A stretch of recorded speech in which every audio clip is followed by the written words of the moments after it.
In today's lecture, we're going to look at authenticity, Wu Wei, and Daoism. A central question in Chinese philosophy is where is the Wei? And the word for Wei is Dao. And we can contrast this with a preoccupation in Western philosophy with the question where is the truth? Now, classical Chinese philosophical ideas often were a direct response to the breakdown of social and political order caused by warring factions in the 6th to the 3rd century, such as in the Spring and Autumn period and in the Warring States period, where small rulers vied with each other for power, extorting huge taxes to fund their war campaigns, while ordinary people were poor and destitute. Rulers were often corrupt and only concerned with their own wealth and power, and not with the people. And so a lot of Chinese philosophy, the response to this concrete need of how can we live in such a way, both as persons, but also how can rulers live in such a way and rule in such a way that harmony reigns and that human flourishing is helped. And so Taoism is one way in which Chinese philosophers have done that. In the light of the unpredictability of life and the breakdown of the societal order, the Confucians and the Taoists came to very different conclusions. The Confucians doubled down on personal virtue and on cultivating yourself through ritual.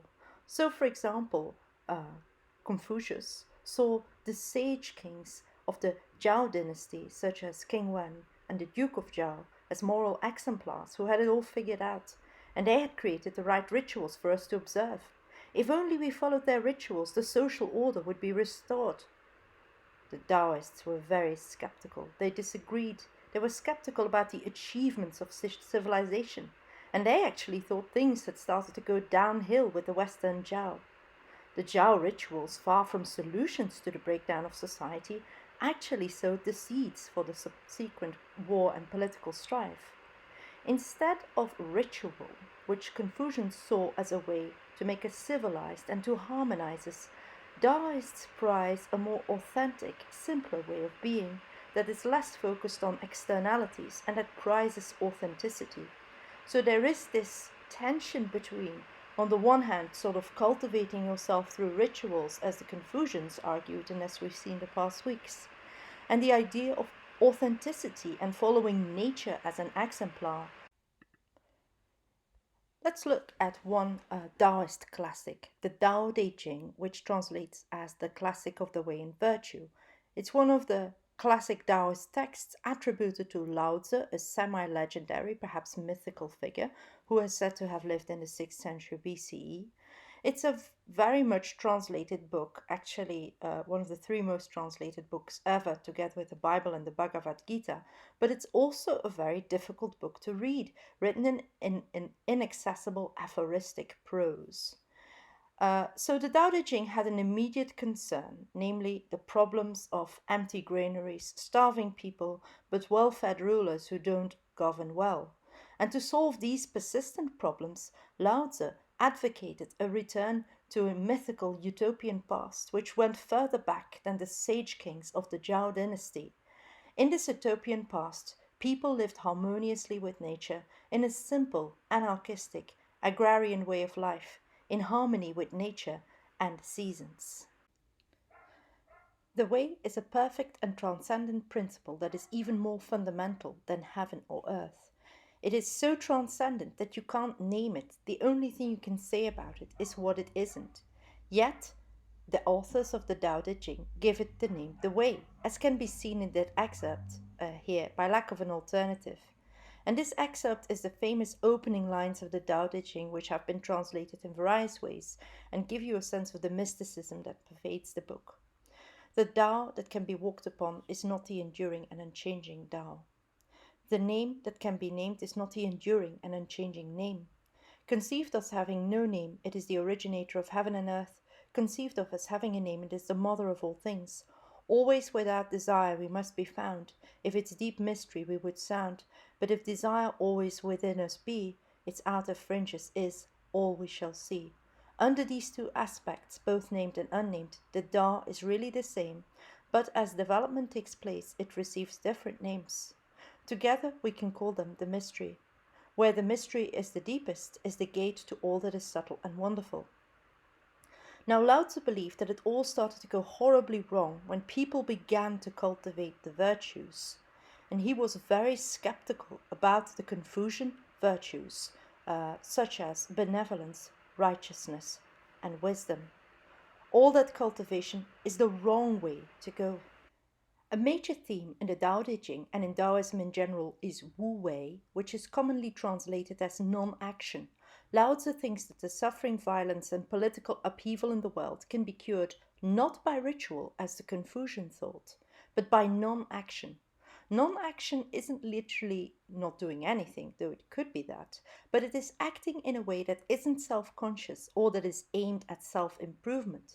Very often in your life you will do things because you want to improve yourself, your wealth, your social standing.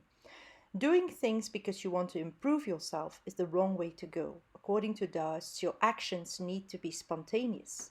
The idea of Wu Wei is strange, but it applies to many domains of skill. How do you drive a car, ride a bicycle, type on your phone, play the guitar? Once you have a reasonable level of skill, you don't consciously think about what you're doing. Rather, you do your best work as a sports person or a top musician when you're in a state of flow, when you're forgetting yourself and losing yourself in your action. And that sort of action, devoid of conscious thinking, is Wu Wei. And in many science centers, you can play mind ball. For instance, in St. Louis Science Center, once it opens again, you can play mind ball. So you put a strap on your head. You need to be in the state of total relaxation in order to move the ball to your opponent's camp. And likewise, your opponent has a strap that measures brain activity. She'll need to move the ball in your camp. And the game is won by the person who is most relaxed. The game essentially requires you to get into a state of Wu Wei, because if you try to move the ball, then you won't succeed. Think of situations where you try to achieve a state, or where you try to get into a state of Wu Wei. What makes it hard to reach that state? The Dao De Jing warns that actually you shouldn't try, because if you try you won't succeed, because you're driven by ulterior motives. The truly good person is not trying to be a good person, she simply is a good person. Now, compare the Confucian idea of cultivation that we saw in previous weeks, the ideal of li or ritual, and of striving for benevolence, ren. Now compare this with the Taoist ideal of following the Tao, which is basically trying to stop trying to be righteous or wise or benevolent. You should just lose yourself, lose all ideas of striving for wealth and prestige, and just follow the Tao, this mystical principle in non-action, and that helps you to become more authentic. Both Confucians and Taoists came to these ideas as concrete solutions in a time of great political turmoil. Comparing them, which of these ideas do you think is better for today? How would you resolve the tension between ritual and authenticity that we see in these two philosophies?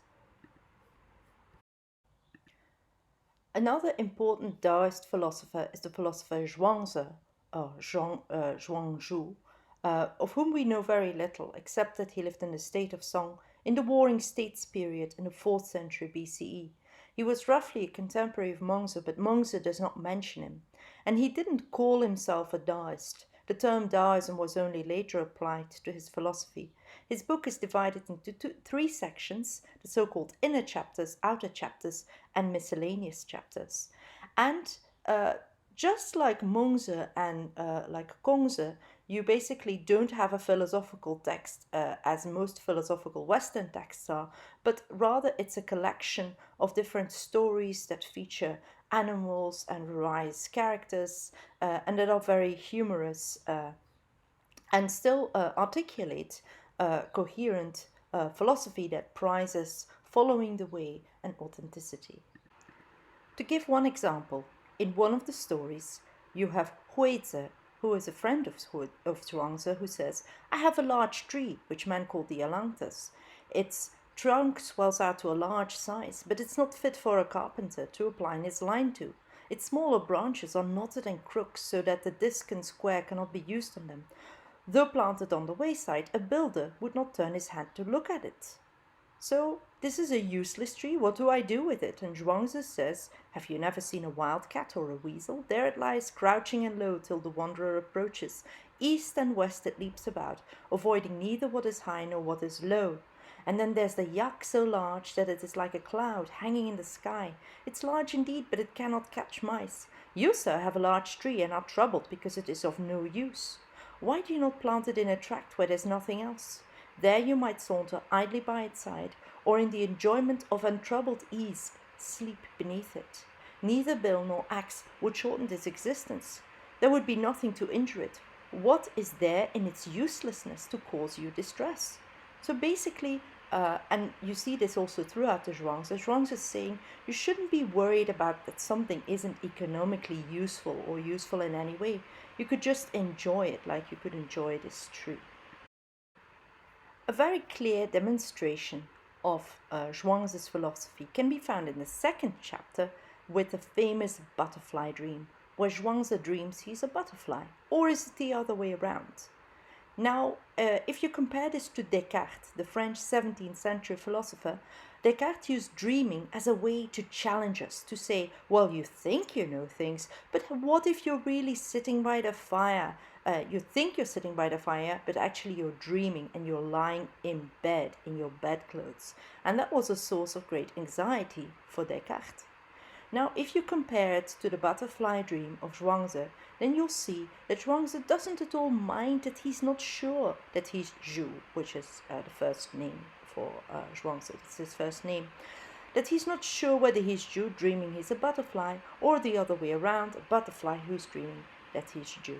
He's entirely comfortable with that ambiguity. He's comfortable with that idea because there is the bigger picture of the Tao in which you have all the different changing things. You have the transformation of things.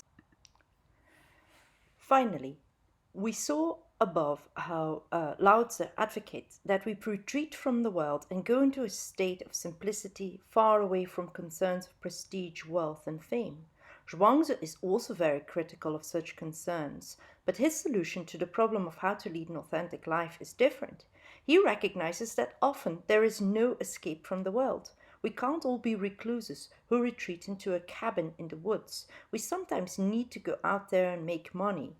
So the Zhuangzian sage is somebody who is planted in the world, and he gives examples about swimmers, bell stand carvers and butchers who are doing their jobs with love and dedication. And there is a famous thought experiment of a butcher who is busy kitting up a ceremonial ox, and the ruler is really impressed and says, admirable that your art should have become so perfect. And the butcher says, well, what your servant loves is the method of the Tao, more advanced than any skill. When I first started to cut up an ox, I saw nothing but the entire carcass. After 3 years, I ceased to see it as a whole. Now I work with my spirit and not with my eyes. I discard the use of my senses, and my spirit acts as it wills. Following the natural forms of the carcass, my knife slides through the large crevices and follows the big cavities, and I avoid the ligatures as much more the great bones. A good butcher changes his knife every year because he cuts. An ordinary butcher changes every month because he hacks. But my knife, he says, has been in use for 19 years and it has cut up several thousand oxen. So, as a Zhuangzian sage, you basically put the work into what you do, into your skill, and you don't care about things like fame and prestige and bettering yourself. You lose yourself in your skill, and that is the Zhuangzian idea of Wu Wei, of non-action.